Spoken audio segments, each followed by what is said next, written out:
धम्म बांधवांनो, आज आपण डॉक्टर बाबासाहेब आंबेडकर यांच्याविषयी थोडक्यात माहिती पाहूया। भीमराव रामजी आंबेडकर तथा डॉक्टर बाबासाहेब आंबेडकर, जन्म 14 एप्रिल 1891, महापरिनिर्वाण 6 डिसेंबर 1956। हे भारतीय न्यायशास्त्रज्ञ।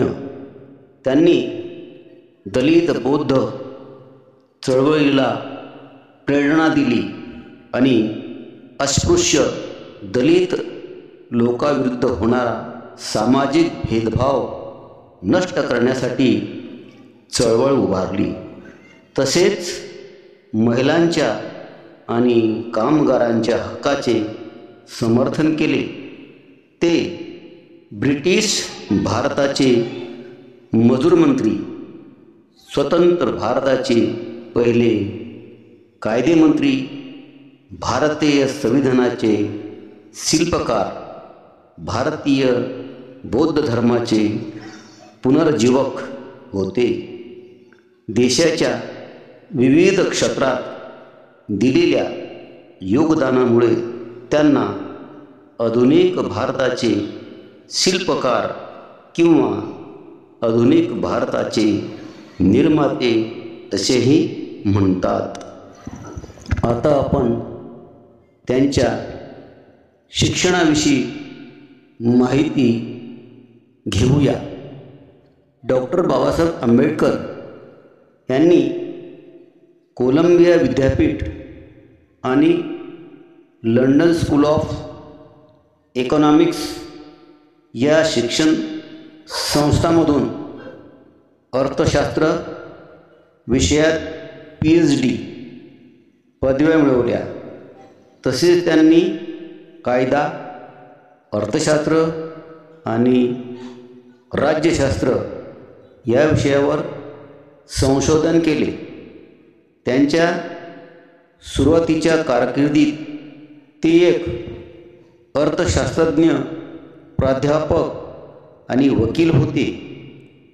त्यानंतर त्यांनी सामाजिक व राजकीय क्षेत्रात काम केले। ते भारताच्या स्वातंत्र्यासाठी प्रचारामध्ये व चर्चेमध्ये सामील झाले। वृत्तपत्रे प्रकाशित केली। दलितांसाठी राजकीय हक्काचा व सामाजिक स्वातंत्र्याचा पुरस्कार केला। तसेच आधुनिक भारताच्या निर्मितीत मोलाचे योगदान दिले। इसवी सन 1956 मध्ये त्यांनी आपल्या अन्वयासह बौद्ध धर्म स्वीकारला। धर्मांतरानंतर काही महिन्यांनीच त्यांचे निधन झाले। इसवी सन 1990 मध्ये त्यांना मरणोत्तर भारतरत्न हा भारताचा सर्वोच्च नागरी सन्मान प्रदान करण्यात आला। त्यांचा जन्मदिवस दरवर्षी आंबेडकर जयंती म्हणून भारतासह जगभरात साजरा केला जातो। इसवी सन 2012 मध्ये द ग्रेटेस्ट इंडियन नावाच्या सर्वेक्षणात आंबेडकरांची सर्वश्रेष्ठ भारतीय म्हणून निवड करण्यात आली। आंबेडकरांच्या स्मरणार्थ अनेक स्मारके आणि चित्रणे लोकसंस्कृतीत उभारली गेली आहेत। जय भीम, जय भीम, जय भारत, जय संविधान। व्हिडिओ आवडल्यास लाईक करा, सबस्क्राईब करा व आपल्या ग्रुपवर पाठवण्यात विसरू नका। धन्यवाद, धन्यवाद, धन्यवाद।